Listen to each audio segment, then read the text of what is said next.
Gabar, hari ini gimana? Sehat-sehat tentunya ya? Sehat. Alhamdulillah sehat-sehat tentunya. Gimana mengenai pekerjaan kalian masing-masing hari ini? Ada kendala nggak sih? Kendala pasti ada, Bu. Pasti ada ya kendala ya. Oh ya, ini by the way ini Baswe.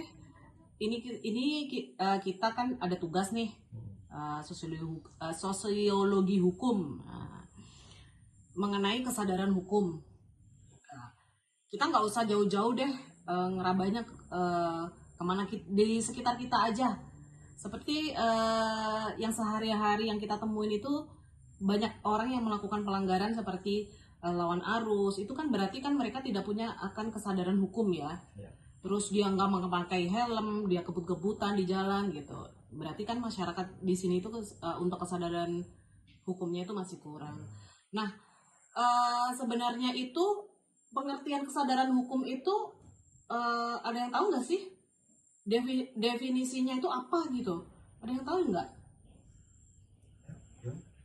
Ya, menurut saya, Bu, tentang definisi kesadaran hukum itu adalah pemahaman dari masyarakatnya, Bu, terhadap aturan hukum yang berlaku dan kewajiban untuk mentaati peraturan, Bu. Dan dari kesadaran hukum itu, Bu, kan perlunya kayak sosialisasi, Bu, untuk ke masyarakat untuk lebih memahami apa itu hukum itu, Bu. Sama dalam tingkah laku hukumnya, Bu, dan sikap terhadap hukumnya itu menurut saya, Bu. Nah, sebenarnya kesadaran hukum itu perlu nggak sih? Ya benar kata kamu tadi tuh ada kayak sosialisasi ya terhadap gimana sih masyarakat akan sadar akan hukum itu sendiri gitu loh. Karena kan kalau mereka melanggar kan sebenarnya berakibatnya kan ke mereka ya, sebenarnya kan seperti itu ya. Tapi ternyata di sini masih banyak juga orang yang melanggar hukum itu sendiri kan gitu. Nah, kalau mengenai dari misalkan kayak aparat penegak hukum itu sendiri gitu tuh, bisa nggak sih kayak ngasih sesuatu yang berguna untuk masyarakat seperti ya itu tadi kayak sosialisasi gitu? Kalau menurut kalian gimana sih? Kalau menurut kalian gimana? Untuk pemahaman ke masyarakatnya, Bu. Oh, harus diiniin ya. Sebenarnya itu harus masyarakat itu sendiri ya memahami ya. Tidak perlu sampai sosialisasi karena kita harusnya sudah berada di negara hukum, harus kita harus tahu, harus menyadari kalau itu kita harus memahami hukum itu sendiri apa, Bu. Contoh Gitu terkecil, contoh terkecil misalnya kita di jalan gitu kan, Bu. Di jalan kan sudah dibuat ini rambu-rambu itu kan dibuat untuk larangan kan, Bu. Itu kan juga ada undang-undangnya pembuatan gitu. itu kan. Nah, dari hal kecil itu aja sebenarnya masyarakat harus sudah mengerti, Bu, untuk tidak melanggar pelanggaran. Benar. Tapi kenyataannya di sini masih banyak ya Ya, pelanggaran itu ya. Kesadaran aja, Bu. Ya itulah pentingnya bagaimana masyarakat itu memahami kesadaran hukum itu harusnya mereka mengerti ya gitu loh, gitu ya teman-teman ya. Terus untuk ini apa itu pentingnya kesadaran hukum itu sendiri itu sebenarnya untuk apa sih gitu loh ya? Sebenarnya masyarakat itu dengan pentingnya kesadaran hukum itu apalah kayak kayak itu apa sih tujuan dari kesadaran hukum itu sendiri? Pentingkah gitu loh kalau menurut masyarakat itu sendiri itu? Penting ya supaya orang itu taat dan patuh gitu ya, kayak menciptakan masyarakat tertib kayak gitu ya, mengurangi pelanggaran hukum kayak gitu ya, dan konflik sosial ya yang pasti ya, gitu ya. Terus ngomong-ngomong ini kan tadi ada kesadaran hukum. Kalau untuk keadilan, sebenarnya Indonesia sudah adil belum sih keadilan itu di masyarakat ini? Masyarakat ini apa ya, kayak adil gak sih gitu loh? Kalau adil itu tergantung dari perspektif masing-masing, Bu. Oh gitu ya. Kalau menurut dia sudah adil, berarti itu adil. Tapi sebenarnya untuk definisi keadilan itu sendiri apa sih? Mungkin Kipli Gimana? dan bisa jawab. Jadi kan untuk apa prinsip keadilannya di masyarakat ini kan prinsip moral atau hukum yang memberikan hak kepada setiap individu kan Ibu, sesuai dengan aturan yang berlaku di hukum ini. Jadi banyak ya, Ya, kayak ada banyak jenis-jenis keadilan gitu ya. Misalkan keadilan distributif gitu ya, pembagian hak dan kewajiban gitu ya. Sebenarnya dari masyarakat sendiri juga harus mengerti hak dan kewajiban itu sendiri ya sebenarnya ya. Terus keadilan retributif gitu ya, hukuman setimpal atas pelanggaran. Nah ini yang penting. Jadi mereka ini belum ada, kalau menurut saya melihat dari masyarakat di Palangkaraya ini, di sekitar kita aja itu belum ada hukuman yang setimpal bagi mereka. Jadi kayak shock terapinya itu belum ada. Nah efek jerah itu belum ada. Makanya mereka itu akan mengulang terus dan mengulang terus. Akhirnya apa? Ya kesadaran hukum tadi itu yang dia nggak peka kayak gitu. Mungkin orangnya sadar Bu, tapi ya karena udah itu mungkin sudah kebiasaan. Ya, udah kebiasaan ya. Yang buruk sebenarnya. Harusnya dari masyarakat sendiri itu harus berubah sebenarnya. Tapi aku juga mau nekanin bahwa di sini juga harus ada aparat yang bisa ngasih efek jerah itu sendiri sih kepada masyarakat itu, karena kalau tidak ada efek jerah mereka itu akan terus mengulang dan mengulang kayak gitu loh. Terus kalau keadilan restoratif yang dimaksud pemulihan hubungan yang rusak itu bagaimana sih? Seperti kan sekarang kan sering kita lihat di berita-berita Bu, tentang pencurian. Pencurian yang ibaratnya dia mencuri tapi untuk bertahan hidup gitu. Seperti ini ambil contoh gini, dia mencuri di minimarket. Mencuri 2-3 telur kalau salah. Itu kan untuk dia bertahan hidup dan anak-anaknya gitu. Akhirnya digunakan keadilan restoratif gitu. Benar untuk kejahatan, tapi karena memang lapar ya. Karena keadaan ekonomi. Makanya berarti di Indonesia itu sendiri belum ada perlindungan untuk masyarakat yang memang benar-benar menjamin untuk masyarakat yang benar-benar kayak butuh suatu ini loh rakyatku ini lapar kayak gitu ya, belum ya. Jadi kayak gimana lah ya, harusnya itu pemerintah ya yang harus tahu ya, mau misalkan dibikinlah undang-undang untuk melindungi orang-orang yang memang benar-benar membutuhkan kayak gitu sih, benar-benar juga sih ya. Terus ada lagi nggak sih pembahasan kita mengenai kesadaran hukum dan keadilan? Ada kayaknya ya, pasti ada ya. Jadi hubungan antara kesadaran hukum dan keadilan itu kontribusinya untuk pencapaian keadilan itu gimana sih? Masih rendah atau tinggi sih? Gitu. Kalau menurut saya rendah apa tingginya? Kalau saya rasa itu masih di tengah-tengah. Masih di tengah-tengah ya. Karena kadang seperti kita tahu Bu ya, hukum itu kan tajam ke bawah, tumpul ke atas. Yang kita tahu gitu ya. Jadi ya menurutku masih kalau mau adil ya harusnya walaupun itu di atas harusnya rata aja Bu, sama rata aja gitu ya. Berarti sebenarnya kesadaran hukum yang tinggi itu berkontribusi pada pencapaian keadilan gitu ya. Benar, sama masyarakat yang sadar akan hukum cenderung mendukung kebijakan itu gitu ya. Betul. Tapi dari segi pemerintah itu sendiri kadang kebijaksanaan itu tidak adil untuk masyarakat kayak gitu ya. Iya benar-benar juga ya. Terus faktor-faktor yang mempengaruhi kesadaran hukum itu sendiri apa sih gitu loh? Maksudnya dari mungkin ada internal, ada eksternal gitu. Kalau menurut Jua? Kipli, udah Kipli aja. Kalau untuk faktor internalnya itu ada di pendidikan dan nilai normal dan pengalaman pribadi Bu. Nah untuk faktor eksternalnya itu dia penegak hukum, media dan lingkungan sosial gitu, lingkungan yang ada di masyarakat. Kalau penegakan hukum, kalau yang faktor yang mempengaruhi kesadaran hukum itu sendiri, kalau eksternal tadi kan dikatakan penegakan hukum, ya yang dimaksud dengan penegakan hukum itu yang bagaimana sih gitu? Ya, mungkin penegakan hukum yang kurang ini ya Bu.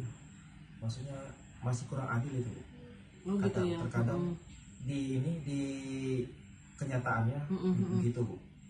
Seperti kalau gini Bu, ada suatu kasus kalau nggak viral itu nggak pernah adil. Benar. Jadi memang sekarang ini di Indonesia ini harus viral dulu Harus ya, viral dulu, harus viral bisa dulu adil. baru bisa adil gitu ya, Iya, baru betul. kita mendapatkan keadilan Ya. kayak gitu ya, benar-benar juga sih ya gitu loh.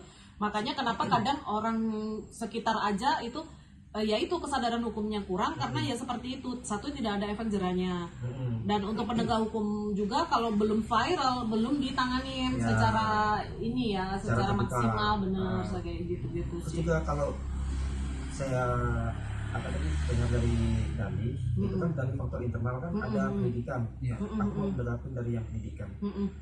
Kebanyakan dari kita kan belum mengenyam pendidikan yang bermutu. Yang layak Ya, gitu ya. yang layak maksudnya, yang layak gitu kan. Contohnya kita ambil aja yang di kampung-kampung. Nah, ya itu faktor yang mempengaruhi sangat besar, Bu. Karena kurang pendidikan kan otomatis kan kurangnya juga pengetahuan. Betul. Nah, jadi untuk mensiasati itu seharusnya kita ambil contoh di suatu desa, harusnya dimulai dari kepala desanya dulu. Oh gitu ya, Beri contohnya ya. Benar. sosialisasi yang benar. Ini loh, kalau kamu berbuat ini, efeknya jadi ini. Kalau kamu buat ini, efeknya jadi begini. Nah gitu. Mungkin menurutku dari situ, Bu. Iya. Ah. Tapi biasanya terkadang juga kita juga harus kritis dengan hal-hal yang kepala desanya itu kadang tidak mencontohkan hal yang baik ya, kayak betul, gitu loh. betul. Jadi memang masyarakat akhirnya meniru gitu. Ya. Gimana nggak meniru orang kepala desaku aja nggak baik kayak gitu ya, semacam kayak gitu ya, benar-benar. Terus untuk nilai moral juga gitu. Kalau aku nanggepin nilai moral di sini tuh agak ya nggak hanya di lingkungan kita aja, masih banyak orang itu yang nilai moralnya itu memang sangat-sangat kurang gitu loh ya. Kadang contoh kecilnya aja seperti mereka ini kayak jalan aja gitu tuh nggak kayak permisi atau apa, ya udah kayak gitu loh. Jadi kayak mungkin sudah jadi budaya mereka tuh gitu, kebiasaan. Jadi kebiasaan yang dia tidak membudaya. iya, dia tidak menjunjung nilai-nilai moral itu sendiri ya kan gitu. Dan pengalaman pribadi, punya nggak sih pengalaman pribadi ini Kalau yang untuk yang mengaruhi kesadaran hukum, punya nggak sih? Iya, ada nggak pasti. sih? Ada. Oh, biasanya di pekerjaan gitu ada sih? Ada. Ada ya. Ya. Jadi kalau dari pekerjaan kan harus memang kita tuh menjunjung tinggi kesadaran hukum. Iya. Kalau kita kurang akan kesadaran hukum, pasti kita dalam pekerjaan itu akan salah ngambil suatu tindakan. Ya benar juga sih ya. Kalau sesuai pengalaman pribadi, contoh terkecil aja kita ditilang, Bu. Ya. Karena kan zaman saya SMA dulu, namanya kan kalau sesuai aturan yang berlaku, spion itu harus dipasang. Iya. Nah, atau kan kelabkan remaja, Iya. kelabkan remaja biasa kan spion dilepas. Setelah ditilang baru kita tahu. Nah, mungkin dari baru sadar, oh ternyata ini salah. Kayak seperti knalpot brong kayak gitu ya. Itu sebenarnya kan juga mengganggu masyarakat ya kayak gitu ya. Benar, kenyamanan sih. Ya benar juga sih. Sebenarnya banyak sih yang harus kita bahas mengenai kesadaran hukum dan keadilan hukum itu sendiri kan gitu ya. Jadi memang harus ada kerjasama antara aparat penegak hukum dan masyarakat itu sendiri. Mereka harus kerjasama. Akan tetapi kalau kita nggak ada kerjasama antara kedua belah pihak itu ya pasti akan terjadi itu terus, ya kan? Pasti orang tuh nggak akan ada sadar-sadarnya tentang hukum gitu. Kadang juga mereka melanggar tapi mereka minta keadilan. Nah, gitu kan juga perlu dipertanyakan juga lah. Kamu sudah melanggar tapi kamu minta keadilan. Keadilannya apa? Nah, pengadilannya bagaimana kamu Ya. minta kan gitu. Benar juga sih. Ya. Jadi dari yang eksternal tadi, Bu. Kan Gimana, ada yang gimana? dari media. Kalau dari Sebenarnya media, media juga bisa untuk menyebarkan untuk kesadaran hukum terhadap masyarakat. iya benar. Sekarang banyak ya, benar, sekarang banyak kayak TikTok ya misalkan. media Sebenarnya sosial, betul. kita kalau bisa menggunakan media sosial itu dengan baik dan benar gitu, dengan bijak, itu sebenarnya bisa menyebarkan suatu kebaikan ya gitu. Apalagi kita misalkan kita, oh ini loh hukum itu seperti ini loh gitu loh. Kamu kalau melanggar hukum, kamu kalau nggak sadar hukum gitu ya kan pasti seperti itu. Terus mungkin ada yang tambahin lagi Mas? Aduh, aku mau tanya teman-teman ini. Apakah lingkungan sosial itu mempengaruhi nggak akan kita sadar tentang hukum ini? Di lingkungan sosial itu sendiri. Sosial.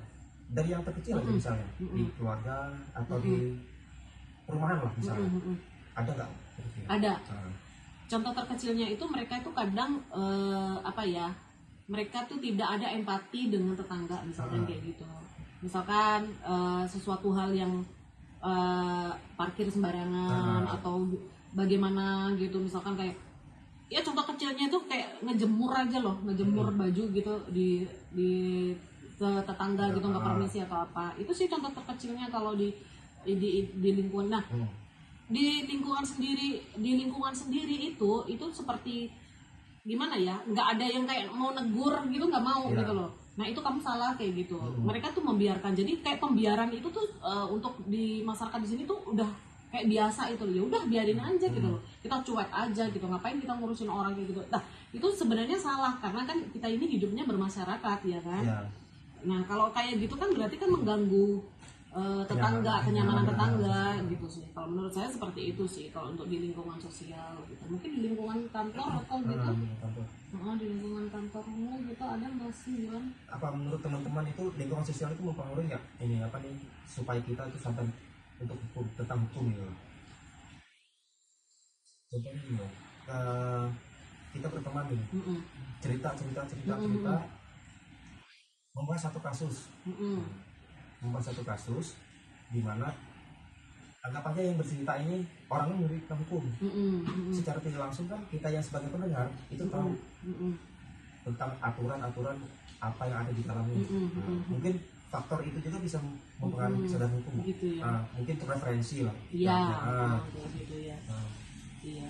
Ya itu tadi sebenarnya memang dari pihak-pihak itu ya yang harus memang mengerti lah gitu loh ya, apa harus ada kerjasamanya lah ya gitu ya, benar ya. Ya tadi ini kan udah kita bahas nih kesadaran hukum, keadilan hukum gitu kan. Nah gimana sih tanggapan kalian, tanggapan teman-teman di sini, gimana sih untuk mengupayakan untuk meningkatkan kesadaran hukum itu sendiri tuh seperti apa? Mungkin Dandi bisa nambahin. Jadi untuk upaya meningkatkan kesadaran hukum sendiri yaitu pendidikan hukum sejak dini. Nah, sebentar. Pendidikan hukum sejak dini itu contohnya seperti apa nih? Nah, jadi hal ini bertujuan agar ketertiban, kedamaian dan keadilan dapat diwujudkan dalam pergaulan antar sesama. Berarti yang dimaksud pendidikan hukum sejak dini itu kan tadi tuh tujuannya, ya kan? Kalau pendidikan hukum sejak dini itu berarti dari sejak dini itu berarti TK ya. Dari TK itu kita udah diajarin ya, sudah mengajarkan kepada mereka ya untuk gimana sih kesadaran hukum kalian. Contoh kecilnya itu disiplin gitu ya. Misalkan anak pakai seragam, mungkin nggak pakai dasi, topi, itu sebenarnya contoh kecil aja ya, itu pendidikan sejak dini. Menurut Mas Dandi begitu ya. Nah kalau tadi itu tujuannya untuk biar supaya apa tadi? Bertujuan agar ketertiban dan kedamaian dan keadilan dapat diwujudkan dalam gitu. Jadi pergaulan antar memang kesadaran hukum itu memang diperlukan sejak dini. Itu kenapa sih gitu? Karena kan sejak dini itu, sejak kecil itu disiplin memang harus diterapkan begitu ya. Jadi biar supaya anak-anak itu kalau dari sejak dini itu sudah tidak diterapkan disiplin, itu maka akan berdampak ke anak-anak tumbuh dewasa itu sudah nggak mau disiplin kan gitu. Mungkin ada yang nambahin lagi? Kalau menurut saya Bu, pendidikan hukum sejak dini itu juga bisa penerapannya dari lingkungan keluarga Bu. Contohnya seperti orang tua memberikan aturan, mengajarkan aturan, mematuhi aturan standar itu kayak jadwal tidur Bu, kan anak-anak kecil itu misalnya siang tuh wajib tidur siang, menjaga kebersihan juga kalau dari luar misalnya Bu, naik ke dalam rumah cuci dulu kakinya, ini kan itu mengajarkan kesadaran hukum juga Bu. Itu berarti memang dari lingkungan keluarga itu sendiri ya, untuk menerapkan disiplin gitu. Ya banyak sekali sih contoh-contohnya untuk menerapkan disiplin sejak dini itu sebenarnya banyak ya. Gitu, benar juga sih. Mungkin ada penambahan Pak Rosdi? Aku nambahnya mungkin gini Bu, kayak mungkin aku ngambil dari kesimpulan dari teman-teman. Kalau pendidikan hukum sejak dini itu sebenarnya kita mengerti hukum itu apa? Hukum itu kan aturan. Betul. Kalau aturan berarti kan di sekolah, ini kalau di sekolah kan sudah diterapkan oleh sekolah, itu ada aturan-aturan. Berarti kan aturan itu kan hukum berarti kan. Nah, jadi di mana kalau anak didik melanggar sesuatu, berarti kan mereka melanggar hukum. Betul. Nah, kalau melanggar hukum berarti kan ada konsekuensi yang mereka terima gitu. Iya, Seperti efek jerah atau hukuman apa gitu kan. Nah, mungkin dari situ yang aku tangkap tadi Bu ya, mungkin itu. Nah, gitu ya. Jadi memang untuk pendidikan hukum sejak dini itu memang perlu ya, penting ya. Terus kalau menurut saya itu pernah baca suatu artikel itu ada transparansi dalam penegakan hukum. Nah, sebenarnya transparansi itu tuh di penegak hukum itu sendiri itu gimana sih untuk supaya apa ya, transparan ya, dalam menindak apa ya, ibaratnya menindak, misalkan ada orang yang melakukan pelanggaran itu harus transparan untuk ininya gitu, jangan sampai ada pengecualian kayak gitu ya, gitu loh. Atau yang bisa dinamakan bahasa yang sekarang itu apa namanya, kayak kalau kita itu misalkan si kaya itu, oh kalau orang kaya beda kayak gitu loh, perlakuannya beda kayak gitu. Kalau menurut ini gimana sih upaya untuk meningkatkan ya dari segi transparansi ya? Iya, untuk transparansi kayak gitu. Enggak cukup kan ya. Mungkin begini Bu, kalau hukum itu jangan sampai kita mengucapkan kata mungkin ya. Harus pendapat dibiasakan saya, untuk transparansi dalam penegakan hukum itu contohnya kita ambil kasus yang baru-baru ini terjadi Bu. Contoh Ronald Tanur ya. Benar itu kan penegak hukum bisa dibeli Bu. Nah gitu ya. Jadi gimana caranya upaya kita supaya penegakan hukum itu tidak bisa dibeli gitu loh. Tidak bisa dibeli dalam artian dalam artian begini, hukumannya bisa disunat atau dibebaskan gitu. Kalau yang Ronald Tanur ini tuh kan kemarinnya dibebaskan ya, jadi mereka memang sudah jelas-jelas salah itu kan ya, benar-benar itu kan orang salah ya gitu ya kan, orang salah kenapa mesti dibela gitu ya. Benar sih, itu karena kurangnya transparansi menurut saya. Iya betul gitu ya. Berarti lagi-lagi orang itu, hukum itu bisa, ibaratnya kayak bisa dibeli kayak gitu ya. Benar-benar juga sih ya. Terus untuk misalkan penting nggak sih setiap misalkan ada penyuluhan hukum di setiap sekolah atau di setiap mungkin ibarat ibu-ibu yang mengadakan rutinitas arisan gitu, yang dikemas dalam apa, kalau di sini tuh PKK ya, kayak PKK itu penting nggak sih untuk penyuluhan hukum gitu, supaya biar tahu Bu, hukum itu seperti ini. Terus misalkan kita mengetahui kesadaran hukum tuh kayak begini loh Bu gitu loh, keadilan hukum tuh kayak seperti ini kayak gitu. Itu gimana, penting nggak sih, perlu nggak sih gitu loh, menurut teman-teman ini gimana, penting nggak sih gitu loh? Penting sih Bu, penting ya karena harus Bu supaya kita dapat mengerti Bu. Supaya jadi orang awam yang tidak benar-benar yang tidak mengerti hukum itu, mereka akan tahu gitu ya. Benar, jadi biar tahu, oh iya sih kita tuh penting ya. Ya itu tadi masalah yang dari pokok pembahasan kita yang pertama, bahwa kalau orang itu ngelawan arus itu salah gitu loh. Jangan kamu iniin gitu loh. Nah gitu, itu sebenarnya pentingnya penyuluhan di lingkungan yang contoh kecil aja, di lingkungan kita tempat tinggal ya gitu, itu penting ya gitu. Nah itu tadi teman-teman udah kita bahas tentang bagaimana kesadaran hukum dan keadilan hukum di sekitar kita gitu. Nah setelah itu kita semua sudah membahas tentang bagaimana upaya dan tantangan dalam mewujudkan keadilan dan kesadaran hukum itu sendiri. Nah begitulah dari kelompok kami, saya F. Novita Mariana, saya Iwan Sepati, dan saya Dandi Ariski Daruka, dan saya Rosbi Pramajaya Saputra. Oke, sampai berjumpa kembali.